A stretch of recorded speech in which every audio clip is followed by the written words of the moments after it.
I'm antsy. Okay. I would like to start this stream showing a PowerPoint presentation on why I don't want this game to exist. As you can see.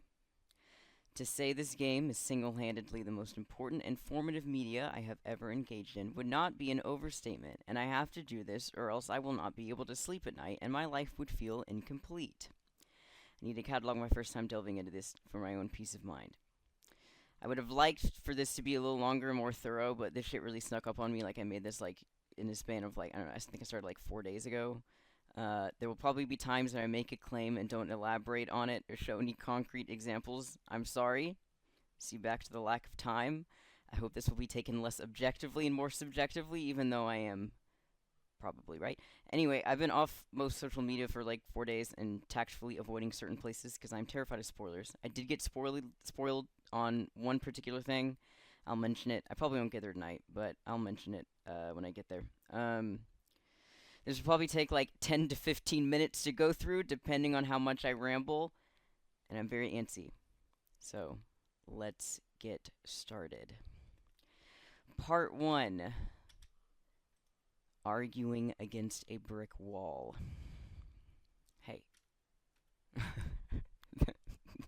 the reason I begin by stressing the fact that I never wanted this to exist is to preemptively counter the arguments that say something to the effect of, why can't you just be happy that we're getting something? Why are you so nitpicky? It looks great. Would you rather have no remake? All of these arguments of this flavor are rendered null to me because the answer is yes. I would rather have no remake at all. 1. I care not for aesthetics/graphical fidelity, and for a game like this, neither should you. I'd wager nobody is playing this game for the survival aspect of the survival horror genre. If you came into it expecting that, you were probably disappointed. This game de-emphasizes the combat survival inventory management aspects popularized by the genre from games like Resident Evil in lieu of emphasizing the horror aspects. The atmosphere, the pacing, and more importantly, the psychological thriller of a story. The story, that's what the focus is on. It was never about how good the combat feels, or more broadly, how good it feels to play. Before harping on that, let's talk about graphical fidelity a little bit more. I see this levied a whole lot for why this game happening is a good thing. It's updated to modern graphics, and it just looks so good! Modern controls and combat! Blah, blah. This is what the game looks like on the latest and final update of Silent Hill 2 Enhanced Edition. The game already looks great on original hardware, but this is how it looks on PCs, of which it can be played on as early as Windows 7. It is well and truly updated, and has a graphical fidelity comparable to games that come out today, including features like widescreen resolution, 60 FPS, restore charges and audio quality, etc., etc. I think you would be hard-pressed to find anyone looking at this complaining about the graphical quality, unless they are so AAA poisoned, in which case there's no hope for you, and you probably wouldn't play this game anyway.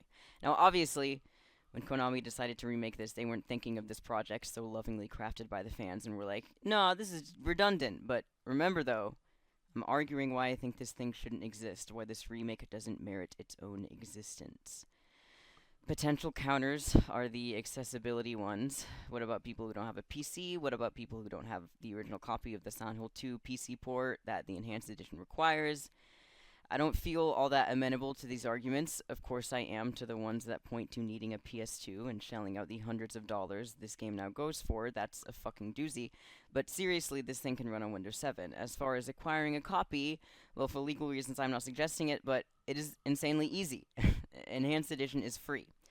I'm a hipster and still think the best way to experience Silent Hill 2 is on original hardware with the CRT, but this project has objectively enhanced it in every way possible. This is Silent Hill 2 at its peak near perfection and integrity intact. Nearly nothing is compromised. Most important, the thing that remains uncompromised is the story, how it's told and presented, and the effectiveness to which it is conveyed. Even if you came into this game wanting a more Resident Evil-style gameplay, what likely made you stay, and potentially left an indelible mark on your life, was the story and the characters. In fact, the story was so good, it became the Silent Hill story that later devs would attempt to recreate the magic of over and over and over again. This game and its themes are so emotionally raw and real that it necessitates creative and competent writers to pull off all that it pulls off with a delicacy, subtlety, restraint, and care required to do so. Which leads me to the bloober in the room. Have any of you played a bloober game? For those of you who are optimistic about bloober taking on this game, have you ever played a bloober game? I tried playing Layers of Fear in 2017. It sucked, so I didn't finish it. I tried playing the Medium when it came out. It sucked, so I didn't finish it. This is probably where I'll lose the most credibility from people, because of how harshly I'm criticizing bloober without actually completing their horror titles. But listen, I've seen enough. But really, though, let's talk about bloober for a second. Shout out to Bob's Vids, who has been trying to promote their incompetency since 2020, and who I got a majority of this information from, especially regarding their patent bullshittery. Please, if you have any reservations about my fervent hate for bloober, go watch his video called Bloober Bites. He lays out this seriously egregious career built off of this pattern in a way I lack the time to. But the TLDR of it is that bloober has been biting and copying concepts since their very conception. None of their games arise from an original concept or idea, even within the nothing is original aphorism that would, in their case, certainly not hold up in court. Their recent works, particularly the horror ones, once they decided to stop making bullshit copies of Diner Dash, exist under this veneer of including homages that are really just straight-up amalgamations of images and themes of other horror works that they are too myopic to think of themselves. As Bob puts it in his video, quote, "You'll start to see a pattern of this behavior. You'll begin to notice that bloober teams made their entire career off swiping concepts, aesthetics, various works of art, and wear it all Hannibal Lecter style," end quote. They have never made an original game in their entire life. But guess what? They look nice, which is enough for most people, and that's fine. But not for Silent Hill 2. In lieu of this time restraint I find myself in, I'd like to bring up the stupidest, boldest, most audacious example of them being so far up their own ass in denial about this reality, The Medium.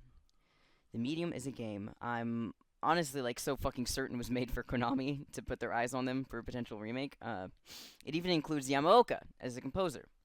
The concept of a shifting world where you explore different versions of it is not necessarily something that Silent Hill made, and it's something that has been expanded upon in different iterations since, but bloober thinks it fucking created this idea and this technology, and they're so certain of it that they patented the concept. I'm gonna read this out loud, alright? While the studio isn't quite ready to detail how this works in practice, I was able to learn that the technology that enables it is proprietary, exciting enough that bloober sought a patent on its own design. The idea of having two worlds and so on. We have a patent, says Tomasz, I'm going to butcher this, Gawlikowski, bloober team's chief marketing officer. We are very proud of it, this kind of technology. It's restricted to our game. If ever, I don't know, Activision or Sony or whoever would want to use something similar to what we are using right now, they would need to ask for our permission. This is an idea that Forbidden Siren, who for the record was directed by Keiichi Toriyama, the same person who directed Silent Hill 1, was playing with back in 2003. More similarly to what bloober claims to create was in the third game in the series, Siren Blood Curse, in 2008. This idea that they are the proprietors of split-screen technology where you can either view or play as characters simultaneously on the same screen is laughable, and goes to show just how creatively bankrupt and vapid their ethos of game development is. Their dedication to creating original and creative works is entirely superficial. Their games are style over substance, it's all superficial. And what's even more funny is that they don't even trust their own players to comprehend their superficiality. The puzzles, especially in the Medium, are handheld to you basically the entire time. The MC won't shut the fuck up and giving you hints as if you're a toddler. Their themes laid out so flat, it's like reading a synopsis in real time. I truly look forward to seeing how this style is going to translate into the puzzles in this remake. If I spend more than, 5 minutes on any of these puzzles, unlike the hours I spent in the originals, then consider me surprised via bigotry of low expectations, or clip me and make fun of me, that's fine.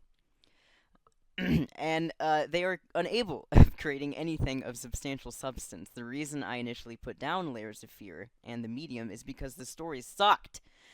Silent Hill 2 is a game that is so disciplined in the way it utilizes subtlety and restraint, Bloober Team does not understand the definition of those words.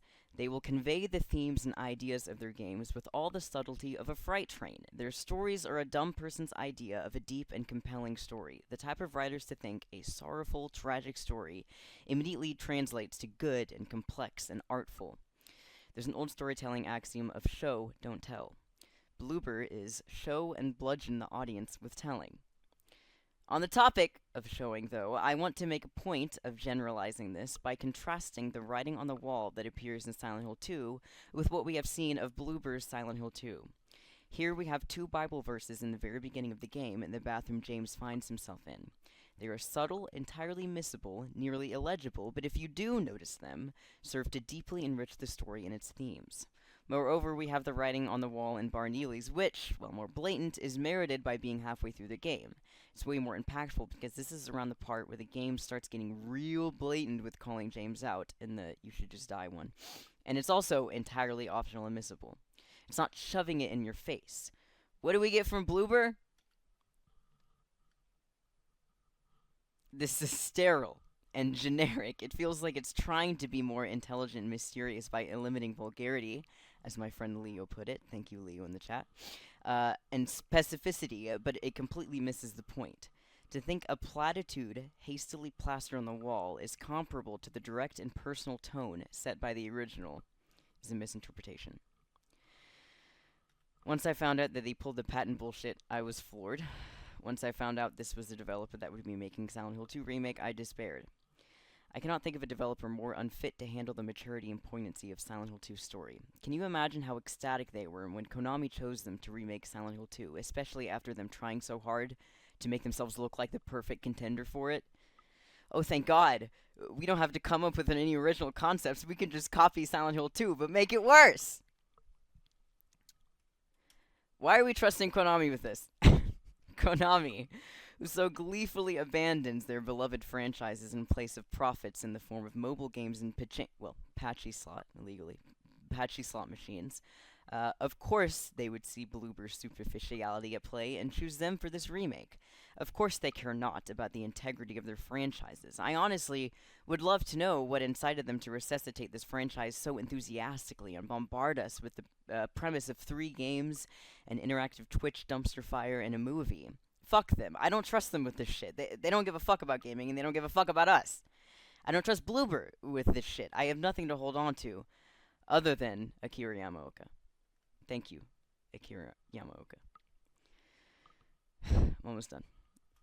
And of course, this is the section where I will be Sisyphus condemned to a life of fighting against the unyielding boulder that is our current mediascape, where Bloober's ethos is echoed throughout the entire entertainment industry, where original concepts and ideas are de-emphasized for an endless assault of profit-guaranteeing, nostalgia-baiting remakes and remasters and prequels and sequels, and on and on and on. This is just the way things are. I can't do anything about it, but I will still critique it. Because more does not equal good. Don't fix what ain't broke. You know, something like that. Has anyone actually watched Silent Hill Ascension? I cannot believe this is a thing that has the Silent Hill title on it. We were there. We played Origins and moved the game, aka Homecoming and Downpour. Can we really say that this series is better off for these things existing? Can we really keep attempting to capture the lightning in a bottle that was Team Silent in the era of gaming we were in over and over and over again? This is a personal gripe, but I hate that this will probably be some people's introduction to the series. I already hate it.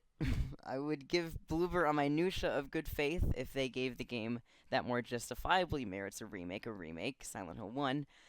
I have no idea who's to blame for this. Like, did Konami ask them to remake 2 because they figured it'd be, like, the heaviest hitter profits-wise? If this is successful, are they going to go back and remake 1 and 3 and so on? I don't know. I probably could know them. Maybe there's, like, some interview that has been slipped by me. But, anyway, the main takeaway is that I don't want this thing to exist. There is such hubris in thinking that they can improve upon near perfection, especially when all they have to offer up are seemingly pretty environments. By every metric other than the nice visuals, this thing has no reason to exist. We need to let it die. This series was born out of a group of visionary weirdos and artists who are largely no longer in this line of work. The reason you like this game so much does not exist anymore. the parameters for it to exist, again, do not exist. This game does not need to exist, and I am sad that it does. So, this will be a very nitpicky playthrough. I will be pointing out every difference, because it's not merely that they changed some things, it's that all of these things add up to convey a different meaning to what was expertly crafted to begin with. Okay, there will probably be aspects of this game that I will enjoy. The music especially, seeing Pyramid Head will be good. But let it be known that that praise is colored with my assertion that I never wanted to be here playing this game. And I have seen a lot of really, positive feedback from it. I've been trying to stay away from reading anything and all that, but I think it would be really crazy if I ended up liking it, considering I am so, opposed to its existence to begin with, but I don't know. I'm willing to be surprised. I'm willing to accept that there might be a reality in which I end up liking this game, and I'm glad that it exists. I'm very doubtful, but I have to accept that as a possibility. So, without further ado, let's play this stupid game.